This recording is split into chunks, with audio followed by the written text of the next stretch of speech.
12 η ώρα, άμα πού γυρνάει πάλι. Κάτσε, δεν θα έρθει, θα τη σπάσω το κεφάλι. Αλλά δεν φταίτε εσείς. Εγώ έχω το βάρος που με έχετε πάρει όλοι εδώ μέσα από όλη θάρρος. Εγώ θα σας τον κόψω το μέρη το αέρα. Δεν θα μου βγαίνει βράδυ και θα μου έρχεται τη μέρα. Τη βλέπουν και γειτόνι και αρχίζουν τις κουβέντες. Πως δεν τη φέρνει σπίτι και κανένας με μερτσέτες. Την είδα στη γωνία, εχθές με ένα μαλλιά. Κι ήταν όλο γλύξ, σουξουμούξ και φιλιά. Φέρε τις παντόφλες μου, θα κάτσω ασπασία και θα την περιμένω στη Δευτέρα παρουσία.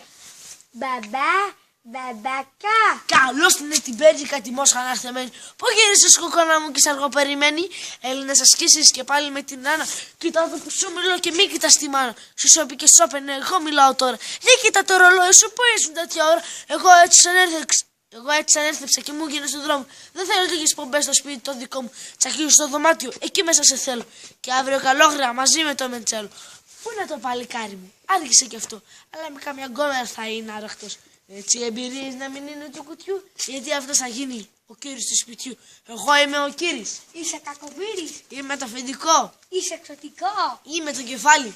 Βάζει πετρογκάλι. Εγώ είμαι ο στρατηγός.